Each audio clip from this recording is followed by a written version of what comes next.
কোন ব্যক্তি যদি বিপদগ্রস্ত ব্যক্তির প্রতি সহজ আচরণ করে, একজন ব্যক্তি বিপদে আছে, আপনি তার প্রতি একটা সহজ আচরণ করলেন,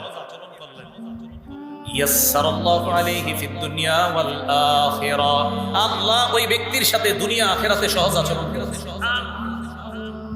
ওয়ামান সাতারা মুসলিমান সাতারাল্লাহু ফিদ দুনিয়া ওয়াল আখিরাহ। কোন ব্যক্তি যদি কোন মুসলমানের দোষ গোপন করে, আল্লাহ পাক রব্বুল আলামিন দুনিয়া আখিরাতে তার দোষ গোপন করেন। ওয়াল্লাহু ফি আউনিল আবদি মা কানাল আবদু ফি আউনি আখিহি। আল্লাহ পাক রব্বুল আলামিন কোন বান্দাকে ততক্ষণ সাহায্য করে, ওই বান্দা যতক্ষণ অন্য কারো সহযোগিতা করে। কোন ব্যক্তি অন্য কারো যতক্ষণ পর্যন্ত সাহায্য করবে, আল্লাহ ততক্ষণ তাকে সাহায্য করবেন। তাহলে পরোপকার করা এটা ভালো কাজ, ঋণ দেওয়া অবশ্যই ভালো কাজ। ঋণ যিনি নিবেন, যার পেরেশানি দূর হবে, তিনিও সময় মতো ঋণ আদায় করে দেওয়া, উভয়টা প্রশংসার কাজ। আব্দুল্লাহ ইবনে ওমর রাদিয়াল্লাহু তাআলা আনহুমার বর্ণনা, হাদিসের কিতাব তাবরানী শরীফ, এই কিতাবের 3070 নম্বর হাদিসের বর্ণনা, 3870 নম্বর হাদিসের বর্ণনা। এই হাদিসের মধ্যে আসছে قال رسول الله صلى الله عليه وسلم, রাসূলুল্লাহ সাল্লাল্লাহু আলাইহি ওয়াসাল্লাম বলেন, ইন্না লিল্লাহি খালকা খালাকাহুমুল্লাহু লিহাওয়াইজিন নাস। আল্লাহর কিছু সৃষ্টি আছে যাদেরকে আল্লাহ সৃষ্টি করছে মানুষের প্রয়োজন পুরো করার জন্য। আল্লাহর কিছু সৃষ্টি আছে যাদেরকে আল্লাহ বানাইছে মানুষকে সহযোগিতা করার জন্য। দেখবেন অনেক মানুষ আছে মাশাআল্লাহ, অন্যের সব সময় সহযোগিতা করে। ইয়াফজাউন নাসু ইলাইহি ফি হাওয়াইজিহিম। আল্লাহর ওই সৃষ্টি যাদেরকে আল্লাহ বানাইছে মানুষের উপকার করার জন্য, অন্য মানুষরা পেরেশানির মধ্যে পড়ে তাদের কাছে আসে, খুব পেরেশানি নিয়ে আসে, আসার পর মুহূর্তের মধ্যে তাদের পেরেশানি দূর করে। উলাইকাল আমিনুনা মিন আযাবিল্লাহ। দুনিয়ার মধ্যে যারা অন্য মানুষের পেরেশানি দূর করে দেয়, প্রয়োজনগুলা পুরা করে দেয়, আল্লাহ বলেন তারা আল্লাহর আযাব থেকে নিরাপত্তা লাভ করে নেয়। উলাইকাল আমিনুন, তারা নিরাপদ আল্লাহর আযাব থেকে। কিয়ামতের ময়দানটা হবে খুব ভয়াবহ একটা পরিস্থিতির জায়গা। সহিহ ইবনে হিব্বান নামে একটা হাদিসের কিতাব আছে, 3877 নম্বর হাদিসের বর্ণনা। عن عبد الله بن عمر رضي الله تعالى عنهما قال قال رسول الله صلى الله عليه وسلم, নবীজি বলেন, মান আ'আনা আবদান সাবাতাল্লাহু লাহু মাকামাহু ইয়াওমা তাজুলুল আকদাম। কোন ব্যক্তি যদি কোন বান্দার সহযোগিতা করে, আপনাদের এই এলাকার কেউ আরেকজনের সহযোগিতা করলেন, নবীজি বলেন এই ব্যক্তিকে কিয়ামতের ময়দানে যেদিন তার পা পিছলে গিয়ে সে জাহান্নামী হওয়ার সম্ভাবনা, সেদিন আল্লাহ তাকে অটল রেখে জান্নাতি বানাবেন। পা পিছলে যেতে দিবেন না। তাহলে আরেকজনের সহযোগিতা করা খুব ভালো কাজ, কিন্তু যাকে সহযোগিতা করা হবে তিনিও এই সহযোগিতাটা সঠিকভাবে নেওয়া। তো এই সহযোগিতার মধ্যে একটা সহযোগিতার নাম ঋণ। ঋণ এটা তো ভালো, কিন্তু ঋণ নেওয়ার পর আপনি তাকে পৌঁছিয়ে দেওয়া, এই যে সময় মতো দিয়ে দেওয়া, ঋণটা আদায় করে দেওয়া, এটার নাম বিশ্বস্ততা। আর এই বিশ্বস্ততা যদি না থাকে, রাসূল বলেন কিয়ামতের অপেক্ষা করেন। এই বিশ্বস্ততা কি বাড়ছে না কমতেছে? হ্যাঁ, কিছু ক্ষেত্রে, প্রায় ক্ষেত্রে বিশ্বস্ততা কমে যাচ্ছে আমাদের। আল্লাহ হেফাজত করুন। তাই সুদের হার বেড়ে যাচ্ছে। ঋণ দেওয়া ফজিলতের কাজ। সূরা বাকারার 245 নম্বর আয়াতে আল্লাহ বলেন, মান যাল্লাযী ইউকরিদুল্লাহা কারদান হাসানান ফায়ুদাইফাহু লাহু আদআফান কাসীরা। যে ব্যক্তি আল্লাহকে কর্জে হাসানা দেয়, আল্লাহকে কর্জে হাসানা মানে কাউকে আল্লাহর জন্য কর্জে হাসানা দিলেন, আল্লাহ তাকে দ্বিগুণ পুরস্কার দান করেন। ওয়াল্লাহু ইয়াকবিদু ওয়া ইয়াবসুত। আল্লাহ রিজিক বাড়ান, আল্লাহ রিজিক সংকুচিত করেন। ওয়া ইলাইহি তুরজাউন। আল্লাহর কাছে তোমরা ফিরে যেতে হবে। সূরা মাইদার 12 নম্বর আয়াতে আল্লাহ বলেন, লা ইন আকামতুমুস সালাহ, তোমরা যদি নামাজ আদায় করো, ওয়া আতাইতুমুজ যাকাহ, তোমরা যদি যাকাত দাও, ওয়া আমানতুম বিরুসুলি, তোমরা যদি আমার রাসূলদের প্রতি বিশ্বাস স্থাপন করো, ওয়া আযযারতুমুহুম, আমার রাসূলদেরকে যদি তোমরা সহযোগিতা করো, সাহায্য করো, ওয়া আকরাদতুমুল্লাহ করদান হাসানা, তোমরা যদি আল্লাহকে কর্জে হাসানা দাও, আল্লাহকে কি দাও? কর্জে হাসানা দাও, ঋণ দাও। লা উকাফিরান্না আনকুম সাইয়্যাতিকুম, আমি আল্লাহ তোমাদের জিন্দেগীর সব পাপগুলা মুছে দিব। ওয়ালা উদখিলান্নাকুম জান্নাত, আমি আল্লাহ তোমাদেরকে নিয়ামতে পরিপূর্ণ জান্নাতে প্রবেশ করাবো। তো ঋণ দেওয়া তো ভালো, তো বুঝাইতে চাইলাম যাকে দেওয়া হবে তিনি বিশ্বস্ত হতে হবে। তিনি কি হতে হবে বলেন? এই বিশ্বস্ততা যখন বাড়বে দেখবেন সুদের মাত্রা কমে যাবে ইনশাআল্লাহ। আব্দুল্লাহ ইবনে মাসউদ রাদিয়াল্লাহু তাআলা আনহু বর্ণনা, আন আব্দুল্লাহ ইবনে মাসউদ রাদিয়াল্লাহু তাআলা আনহু قال قال رسول الله صلى الله عليه وسلم ما من مسلم يقرض قرضا مرة كان كصدقته مرتين।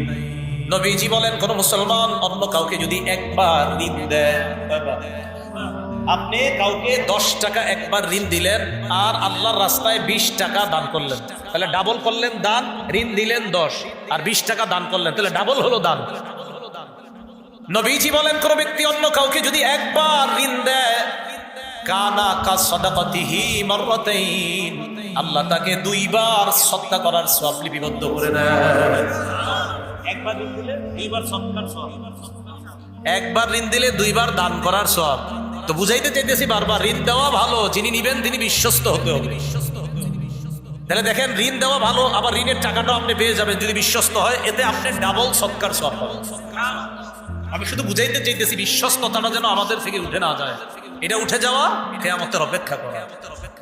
বারা ইবনে আজিব রাদিয়াল্লাহু তাআলা আন রাসূলের সাহাবী, তিনি বলেন, عن براء بن عازب رضي الله تعالى عنه قال سمعت رسول الله صلى الله عليه وسلم يقول, আমি নবীজিকে বলতে শুনলাম, মান মানাহা মানিহাতা লাবান, কেউ যদি কাউকে একটা দুধালু গরু দেয়, মানে যে গরু থেকে দুধ দোয়ানো যাবে, এরকম দুধের একটা পশু দিছে, এটা গরু হতে পারে, অন্য কোনো দুধের পশু, যেই দুধ আমরা খাই, কাউরে দিছে যে আপনি দুধ খাবেন, এই জন্য দিলাম আপনাকে।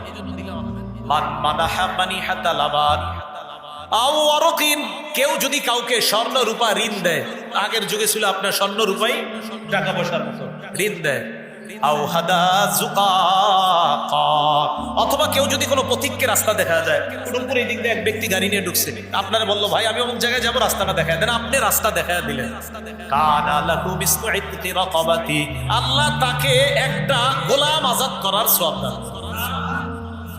কাউকে দুধ খাওয়ার জন্য গরু দিলেন, আপনি কাউকে স্বর্ণ রূপা ঋণ দিলেন, অথবা আপনি কাউকে রাস্তা দেখায় দিলেন, আল্লাহ তাকে গোলাম আজাদ করার সওয়াব দান। ঋণের স্বরূপ আরেকটা, বর্তমানে মনে করেন কথার কথা, আপনার 4টা অটো আছে, অটো বর্তমানে অটো গাড়িগুলো সিএনজি বেশি না, সিএনজি অটো, একটা গরিব মানুষ, কথার কথা, ওরে বললেন কি তোমার কি অবস্থা, বলতেছে আমি মেয়ে বিয়ে দিব, টাকা নেই। তো আপনি সিএনজিটা দিলেন আর কি 10 দিনের জন্য, ঠিক আছে 10 দিন চালাও, টাকা পয়সা 10 দিনে যা কামাইবে এটা তোমার, আবার দিয়ে দিও 10 দিন পরে সিএনজিটা। বিশ্বস্ত মানুষ, পাশের গ্রামেই লোক, তো আপনি দিলেন গাড়িটা। এই যে গাড়িটা যদি আপনি এইভাবে কর্জা দেন, মানে তিনি ঋণ নিছে আর কি, ভাই আপনার গাড়িটা দেন, আমি 10 দিন চালাবো, টাকা পয়সা যা পাই বিয়েতে খরচ করুন, পরে আস্তে আস্তে আপনার ঋণটা আবার পরিশোধ করে দিন, কথার কথা। এরকম যদি কেউ নেয়, এই জাতীয় ঘটনা, বাহন ঋণ দেওয়ার ঘটনা নবীজির যুগেও ঘটছে, বাহন রাসূলের যুগেও ঘটছে। সহিহ বুখারীর বর্ণনা, عن أنس بن مالك رضي الله تعالى عنه قال كان بالمدينة فزع فاستعار النبي صلى الله عليه وسلم فرسا لأبي طلحة। মদিনার মধ্যে একবার ভীতি সঞ্চার হলো, চারদিকে ভয় ছড়িয়ে দেওয়া হলো, একটা ভয়ে ভয়ে এমন অবস্থা মদিনার মধ্যে বিরাজ করতেছে। فاستعار النبي صلى الله عليه وسلم فرسا لأبي طلحة, আল্লাহ নবী আবু তলহার থেকে একটা ঘোড়া ধার করে নিলেন। আবু তলহা, তোমার একটা ঘোড়া আমারে ঋণ দাও, তোমার একটা ঘোড়া আমারে ঋণ দাও। তো ঘোড়াটা নিলেন, নেওয়ার পর রাসূলুল্লাহ সাল্লাল্লাহু আলাইহি সাল্লামকে যেই ঘোড়াটা দিছে আবু তলহা, এটাকে মানদুব নাম বলা হয়, ইউকালু লাহু মানদুব, এই ঘোড়াটার নাম হলো মানদুব। বলেন কি নাম? ফারাকিবা, রাসূল এই ঘোড়ার উপরে চড়লেন। চড়ার পর নবীজি সাল্লাল্লাহু আলাইহি সাল্লাম বললেন, এই ঘোড়াটার মধ্যে কোনো ভয়ের কিছু দেখলাম না, ইল্লা ওয়াজাদনাহু বাহরা, এই ঘোড়াকে তো সমুদ্র পাইছি মানি, অর্থাৎ সমুদ্র মানি হলো এই ঘোড়াটা অনেক দ্রুতগামী ঘোড়া, মাশাআল্লাহ অনেক সুন্দর ঘোড়া। তো রাসূলের যুগেও বাহন ধার দেওয়া, বাহন ঋণ দেওয়া এই ঘটনা ঘটছে। তো এই যুগেও যদি কেউ বাহন ঋণ দেয়, এই ঋণ দেওয়া এটাও বৈধ আছে, বাকি বুঝে শুনে ঋণ দেওয়া, বিশ্বস্ততা থাকে। রাসূলুল্লাহ সাল্লাল্লাহু আলাইহি ওয়াসাল্লামের জামানায় ব্যবসা বাণিজ্য হতো। তো ব্যবসা বাণিজ্যের মধ্যে আপনি আমার কাছ থেকে ধান নিলেন, চাউল নিলেন, কথার কথা কিছু নিলেন, ধান চাউল। এখন এটা যদি আপনি নেন, বাকিতে নিলেন। বর্তমানে আমাদের যেগুলা ঘটে, 1 মণ চাউল নিয়ে আসলেন অমুকের দোকান থেকে, 2 মণ, এরকম মাসে মাসে আনেন, টাকা দিচ্ছেন না। ব্যবসার ক্ষেত্রে কাউরে কিছু আপনি দেওয়া, এরপর টাকা পাওনা থাকা, এটাও ঋণ। বলেন এটাও কি? এই ঋণ মানে কেমন যেন এটা কর্জা, আপনি তো টাকা পাও না, মানে আপনি খাদ্য দিলেন, এটার টাকাটা পাও না, এই টাকাটাও উনি আপনার কাছে দিবে, এটা আপনার কাছে ঋণী। কেমন যেন আপনি তাকে 10 টাকার চাউল দেওয়া মানে 10 টাকা পান, এই পাওনাটা এটার সাথে সে আপনাকে দিতে হবে, এটাও এক ধরনের ঋণের মতো, কারণ আপনি বাকি দিচ্ছেন 10 টাকা, 20 টাকা, 30 টাকা। এই ঘটনা রাসূলের যুগে ঘটছে। তিরমিজি শরীফের বর্ণনা, নবীজি এটা কি কাল? গরমকাল। এটা কি কাল? হাদিসটাও মিলে যাবে গরমকালের সাথে। আম্মা জান আয়েশা সিদ্দিকা রাদিয়াল্লাহু তাআলা আনহার বর্ণনা, তিনি বলেন, কানা আলা রাসূলিল্লাহি সাল্লাল্লাহু আলাইহি ওয়াসাল্লাম সাউবান কিত্রিয়ান গলিজান, আল্লাহ নবীর গায়ের মধ্যে 2টা কাতারি মোটা জামা ছিল, 2টা কাতারি মোটা জামা ছিল নবীজির গায়ে। ফাকানা ইদা কাদা, আল্লাহ নবী যখন কোথাও বসতেন, আরিফা, প্রচুর ঘামায়া যাইতেন, এই মোটা কাপড় 2টা দিয়ে যখন বসতেন প্রচুর ঘামায়া যাইতেন। সাকুলা আলাইহি, ঘামাইতে ঘামাইতে রাসূলের জন্য খুব কষ্টকর হয়ে যেত, অস্বস্তিকর একটা পরিস্থিতির সৃষ্টি হতো। আবার বলছি, রাসূলের গায়ে 2টা কাতারি মোটা জামা ছিল, কোথাও যখন বসতেন প্রচুর ঘামায়া যাইতেন, ঘামানোর পর এই বিষয়টা রাসূলের জন্য অস্বস্তিকর হয়ে যেত। ইতিমধ্যে ফাকাদিমা ফাজুম মিনাশ শাম, ফাকাদিমা বাজুম মিনাশ শামি লিফুলানিল ইয়াহুদি, সিরিয়া থেকে, শাম দেশ থেকে এক ইহুদির কিছু ব্যবসায়ী মাল আসছে। কার?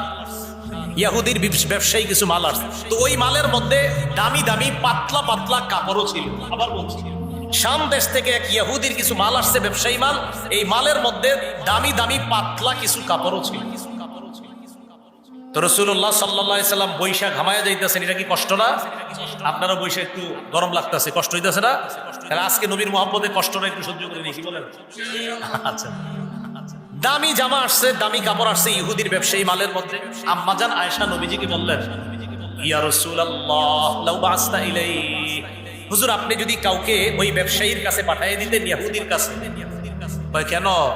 ফাশতারাইতা মিনহু সাউবাইন ইলাল মাইসারা, হুজুর আপনি তার থেকে 2টা কাপড় নিতেন, তবে ঋণে, কারণ আপনি এত টাকা দিয়ে কাপড় 2টা কিনতে পারবেন না। নবীজিকে তার বিবি বলতেছে, হুজুর আপনি সচ্ছলতা যখন আসবে তার টাকা পরিশোধ করে দিবেন, এই শর্তে আপনি তার কাছ থেকে 2টা জামা আপনি ক্রয় করে নেন। চিন্তা করেন, আল্লাহর পরে যিনি শ্রেষ্ঠ 2 কাপড় কেনার মতো সামর্থ্য হচ্ছে, বিবি পরামর্শ দিতেছে 2টা কাপড় নিয়ে নেন, টাকাটা পরে দিয়ে দেন, যখন আপনার একটু সামর্থ্য হবে টাকা দিয়ে দেন। ইহুদিরে বলেন না, দেখেন না কি বলেন। আরসালা ইলাইহি রাসূলুল্লাহ সাল্লাল্লাহু আলাইহি ওয়াসাল্লাম, আল্লাহ নবী এক সাহাবীকে পাঠায় দেয়, যাও ইহুদির কাছে যাও, যাওয়ার পর বলবা 2টা কাপড় আমি বাকিতে নিতে চাই, সচ্ছলতা আসার পর টাকাটা পরিশোধ করে দিব। নবীজির প্রতিনিধি ইহুদির কাছে যায়, যাওয়ার পর ইহুদি আল্লাহ রাসূলের ওই সাহাবীকে বলল, কদ আলিমতু মা তুরিদ, ইহুদি কয় আমি জানি তুমি কি চাও, ইন্নামা তুরিদু আন তাযহাবা বিমালি, আমি জানি তুমি আমার সম্পদ আত্মসাৎ করতে চাও, আমি জানি তুমি আমার সম্পদ আত্মসাৎ করতে চাও। মুহাদ্দিসিনে কেরাম লেখেন, ইহুদির উদ্দেশ্য তাকে বলা না, ইহুদির উদ্দেশ্য নবীরে বলা যে মুহাম্মদ আমার সম্পদ আত্মসাৎ করতে চায়। এই কথা বইলা ইহুদি কয় না, দিব না। নবীজির প্রতিনিধি নবীজির কাছে আসছে, আসার পর জানানোর পর নবীজি বললেন, কাযাবা, সে মিথ্যা বলছে। কদ আলিমা, সেও জানে, আদনি মিন আত্তাহুম লিল্লাহ, ইহুদিও জানে আমি সারা পৃথিবীতে আল্লাহকে সবচেয়ে বেশি ভয় করি। আমি এটা ইহুদিও জানে যে আমি সবচেয়ে বেশি আল্লাহকে ভয় করি। ও আদাহুম, আর আমি পৃথিবীতে সবচেয়ে অন্যের হক আদায় করি, এটা আমি সবচেয়ে বেশি আদায় করি। ইহুদিও ভালো করে জানে, ও শুধুমাত্র বাহানা করলো কাপড় না। তো যাই হোক, হাদিস দ্বারা আমাদের উদ্দেশ্য হলো ওই যুগেও ক্রয় বিক্রয় হইতো বাকিতে, তো বাকিতে ক্রয় বিক্রয় হওয়ার পর আপনি একজনের থেকে বাকিতে আনলেন, আনার পর আর টাকাটা দিলেন না, তাহলে বিশ্বস্ততা আর থাকলো না। এই বিশ্বস্ততা যখন উঠে যাবে কিয়ামতের হবে। তাহলে কি বুঝলাম? ঋণ দেওয়া ভালো, বাকিতে পণ্য দেওয়া ঠিক আছে, কিন্তু বিশ্বস্ততা থাকতে হবে যে আমার সময় মতো পাওনা পরিশোধ করে দিবে। আল্লাহ কথাগুলো আমাদের সকলকে বুঝার তৌফিক দান করেন। কাউকে আপনি ঋণ দেওয়ার পর তাকে সুযোগ দেওয়া, বলেন কি বললাম? ঋণ দেওয়ার পর তাকে কি করা? হ্যাঁ, তাকে আপনি সুযোগ দেওয়া।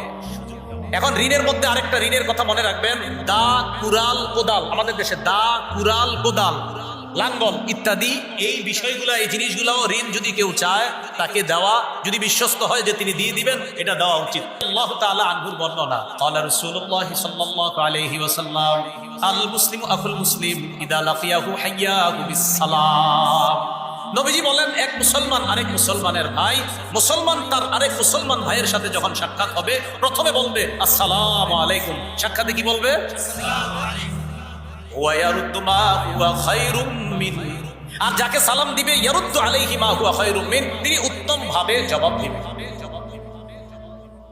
এই কথা বলার পর রাসূলুল্লাহ সাল্লাল্লাহু আলাইহি ওয়াসাল্লাম বলেন, মুসলমান মুসলমানের ভাই, মুসলমান মুসলমানকে জুলুম করবে না, একজন আরেকজনের সাথে সাক্ষাতে সালাম দিবে, একজন আরেকজনকে সালামের জবাব দিবে উত্তম ভাবে। তো যখন এক মুসলমান আরেক মুসলমানের কাছে ঋণ চাইবে তখন যেন ঋণ দেয়, ওয়ালা ইয়ামনাউল মাউন, কোন মুসলমান অন্য মুসলমানকে যেন মাউন থেকে নিষেধ না করে। বলেন সবাই মাউন। পারেননি সূরা মাউন সবাই? আল্লাযীনা হুম ইউরাউনা ওয়া ইয়ামনাউনাল মাউন। তো নবীজি কয় কোন মুসলমান যেন আরেকজনকে মাউন থেকে নিষেধ না করে। আলী রাদিয়াল্লাহু তাআলা আনহু বলেন, মাল মাউন ইয়া রাসূলুল্লাহ, হুজুর মাউন কি জিনিস? নবীজি বললেন, আল হাদিদ ওয়াল হাজার ওয়া আশবাহু যালিকা। নবীজি বললেন, পাথর, লোহা, এই জাতীয় জিনিস, বর্তমান যুগে কোদাল, কুরাল, দা, খন্তা, লাঙ্গল ইত্যাদি, এগুলা হলো মাউন। এইগুলা যদি কেউ ঋণ চায়, ঋণ দেওয়া, ধার দেওয়া শর্ত তিনি বিশ্বস্ত হতে হবে। যদি বিশ্বস্ততা না থাকে, রাসূল কয় কিয়ামতের অপেক্ষা। ঋণ দেওয়ার পর যদি ওই ব্যক্তি অভাবগ্রস্ত হয়, হঠাৎ টাকা পয়সা ওলা মানুষ, তো হঠাৎ আপনার টাকা পয়সা হারায় গেছে, নাই, তাকে সুযোগ দেওয়া। আল্লাহ পাক রব্বুল আলামিন বলেন, ওয়া ইন কানা যু উসরাতিন ফানাজিরাতুন ইলা মাইসারা। ঋণগ্রস্ত ব্যক্তি যদি অভাবী হয়, অভাবগ্রস্ত হয়, ফানাজিরাতুন ইলা মাইসারা, সচ্ছলতা আসা পর্যন্ত তাকে সুযোগ দেওয়া। বলেন সচ্ছলতা আসা পর্যন্ত তাকে সুযোগ দেওয়া। قال رسول الله صلى الله عليه وسلم من انظر معسرا او وضع عنه। নবীজি বলেন, কোন ব্যক্তি যদি অন্য কোন অভাবগ্রস্ত ব্যক্তিকে সুযোগ দেয় অথবা তার ঋণের কিছু টাকা কাইটা দেয়, আপনি 1 লক্ষ টাকা পান, কথার কথা কিছু টাকা আপনি এখান থেকে কেটে দিলেন। রাসূল বলেন, কেউ যদি কোন ব্যক্তিকে সুযোগ দেয়, অভাবগ্রস্ত ব্যক্তিকে সুযোগ দেয়, এই মিয়া টাকা দাও না, কোনো কবে দিবা? ভাই আগামী সপ্তাহে দেওয়ার কথা ছিল, আমি তো সমস্যা বেড়ে গেছে। ও আচ্ছা আচ্ছা ঠিক আছে, পরের সপ্তাহে দাও। আচ্ছা ভাই পরের সপ্তাহে দিব। একটা আরেকটা হলো দেখতেছেন পারতেছে না, কিছু মাফ করে দিয়েছেন অথবা পুরাটা মাফ করে দিয়েছেন, কথার কথা। রাসূলুল্লাহ সাল্লাল্লাহু আলাইহি সাল্লাম বলেন, আযাল্লাহুল্লাহু ফি জিল্লিহি ইয়াওমা লা জিল্লা ইল্লা জিল্লুহু। কিয়ামতের ময়দানে আল্লাহ তার রহমতের ছায়াতলে তাকে জায়গা দেন। তো সুযোগ দেওয়া এটা হতে পারে ভালো কথা। মুসলিম শরীফের হাদিস, ক্বালা রাসূলুল্লাহ সাল্লাল্লাহু আলাইহি ওয়াসাল্লাম, নবীজি বলেন, মান কানা লাহু আলা রাজুলিন হাক্কুন ফামান আখারা ফালাহু বিকুল্লি ইয়াউমিন সাদাকা। কোন ব্যক্তি যদি অন্য কারো কাছে কিছু পাওনা থাকে, আমি আপনার কাছে কিছু পাওনা, কোন মুসলমান অন্য কোন মুসলমানের কাছে কিছু পাওনা, পাওনাদারকে এবার আপনি সুযোগ দিলেন, আগামী মাসের 1 তারিখে দেওয়ার কথা, কোনো কারণে দিতে পারে না, এবার আপনি আরো 15 দিন সময় দিলেন। আল্লাহ নবী বলেন, এই 15 দিন তুমি সুযোগ দিয়ে দিলা, প্রত্যেকটা দিনের বিনিময়ে তোমার আমলনামায় সদকার সব লিপিবদ্ধ হয়ে যায়। আবার যারা ঋণ নিছেন, আপনারা আবার বললেন না হুজুর ওয়াজটা সুন্দর হয়েছে, তাহলে খালি নিমু আর দিমু না, এরকম না বিষয়টা। আপনি যদি না দেন তাতে আপনার জন্যই তো ওয়াজ, মূলত না দেন যে তার জন্যই তো ওয়াজ, মানে আপনি অবিশ্বস্ত, আপনি বিশ্বস্ত না, আপনি কিয়ামতের আলামত। রাসূল বলছে বিশ্বস্ততা উঠে যাবে, তো কিয়ামতের অপেক্ষা করো। কথা তো আপনার জন্যই হচ্ছে, এমন না যিনি ঋণ দিচ্ছে, ঋণ তো দেওয়া ভালো কাজ, আপনি যে দেন না এটা খারাপ কাজ। রাসূলুল্লাহ সাল্লাল্লাহু আলাইহি সাল্লাম বলেন, ঋণ দেওয়ার পর তাকে যদি সুযোগ দেন, জানেন যে লোকটা ভালো মানুষ, দিয়ে দিবে, প্রতিদিনের বিনিময়ে আপনার আমল নামায় সদকার সওয়াব লেখা। এবার আসেন, তাগাদা বুঝেননি? তাগাদা, আরে ব্যবসায়ীরা বুঝেন না তাগাদা? হ্যাঁ তাগাদা। এই তাগাদার মাসালা শুনি। তাগাদা দিবেন নরম ভাষায়। যদি নরম ভাষায় তাগাদা দেন পুরস্কার আছে। এই টাকা 10 টাকা পিঠা মুনা দিলে এটা না, তাগাদা দেওয়া। ভাই টাকাটা দেওয়ার কথা কখন দিবেন? এই যে মাগরিবের সময় ভাই আসবো, না না 10টা বাজে আইসো। তা আপনি সুন্দরভাবে তাগাদা দেওয়া এটা ভালো কাজ। তাগাদা দেওয়া এটা খুব ভালো কাজ। রাসূলুল্লাহ সাল্লাল্লাহু আলাইহি সাল্লামের সাহাবী জাবির ইবনে আব্দুল্লাহ বর্ণনা عن جابر بن عبد الله رضي الله تعالى عنه قال قال رسول الله صلى الله عليه وسلم নবীজি বলেন রহিমাল্লাহু রাজুলান সামহা, ওই ব্যক্তির উপর আল্লাহ দয়া করেন যে ব্যক্তি সহজ সরল, সহজতা অবলম্বন করেন, যে ব্যক্তি নম্রতা অবলম্বন করেন, যে ব্যক্তি উদারতা অবলম্বন করেন। ইদা বাআ ওয়া ইদা ইশতারা ওয়া ইদা ইক্তাযা, কোন ব্যক্তি ব্যবসা করে ব্যবসার ক্ষেত্রে তিনি উদার। ওয়া ইদা ইশতারা, কোন ব্যক্তি ক্রয় করে সেখানেও তিনি উদার। ওয়া ইদা ইক্তাযা, তিনি আরেকজনকে তার পাওনার জন্য তাগাদা দেয়, এটাও নরম ভাষায় দেয়। নবী বলেন যে ব্যবসা করে নরম ভাষায়, যে কিনে নরম ভাষায়, যে পাওনাদারকে তাগাদা দেয় নরম ভাষায়, তার উপর যেন আল্লাহ দয়া করে, আমি নবী দোয়া করে গেলাম। তাহলে তাগাদা এটাও একটু নরম ভাষায় দিতে হবে।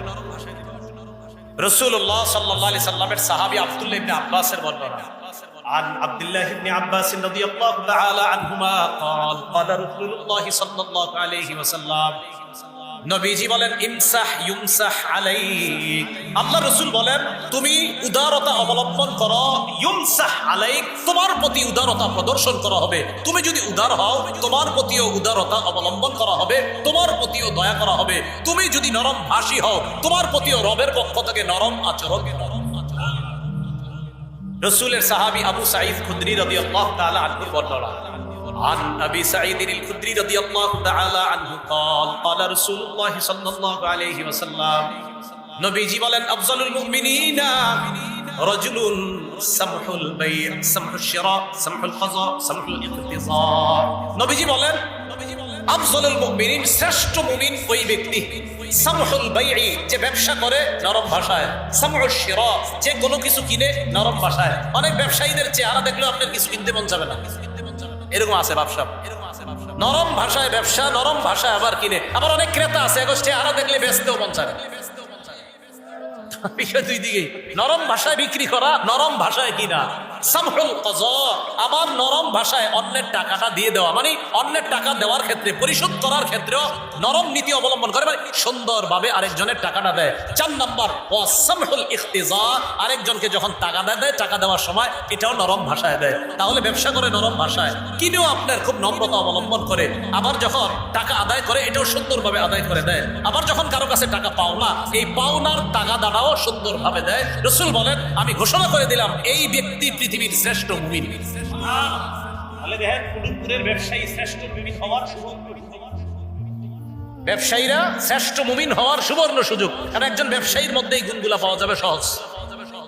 আল্লাহ কথাগুলা বোঝার তৌফিক দান করেন।